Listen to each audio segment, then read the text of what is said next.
I can say na medyo mas malalim na po yung mga conversations namin. Mas lalong umiinit ang usap-usapan sa showbiz matapos aminin ni Jillian Ward na patuloy pa rin ang kanilang komunikasyon ni Eman Bacosa at ayon sa aktres, mas lumalalim na ngayon ang mga napag-uusapan nila sa pamamagitan ng chat. Sa isang pahayag, inamin ni Jillian na hindi pa tuluyang napuputol ang koneksyon nila ni Eman. Kung noon ay simpleng kumustahan lamang, ngayon ay mas personal at mas seryoso na umano ang kanilang mga palitan ng mensahe. Ayon sa kanya, mas nagiging bukas sila sa isa't isa pagdating sa mga saloobin, plano, at mga bagay na mahalaga sa kanilang buhay. Dagdag pa rito, napapabalita rin na may posibilidad na magkita ang dalawa matapos ang laban ni Eman Bacosa ngayong Pebrero. Bagamat wala pang opisyal na kumpirmasyon mula sa magkabilang panig tungkol sa detalye ng naturang pagkikita, marami na ang nag-aabang at nagkakainteres kung ano ang maaaring kahihinatnan ng muling pagharap nila sa isa't isa.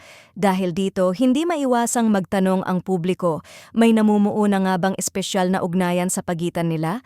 O isa lamang itong pagkakaibigang mas pinagtitibay ng oras at mas malalim na pag-uunawaan?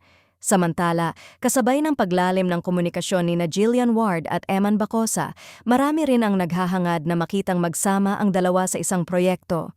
Sa social media, umuugong ang panawagan ng mga netizen at tagahanga na sana'y bigyan sila ng pagkakataong magsama sa isang teleserye, pelikula o kahit isang special project. Ayon sa ilang taga-suporta, kapansin-pansin ang natural na chemistry ng dalawa kahit sa simpleng interaksyon lamang, dahilan upang mas lalo nilang gustong makita kung paano ito maisasalin sa isang on-screen collaboration. Para sa marami, naniniwala silang may potensyal ang tambalan ni Jillian at Eman na makahatak ng interes ng publiko at makalikha ng panibagong kilig sa mundo ng showbiz.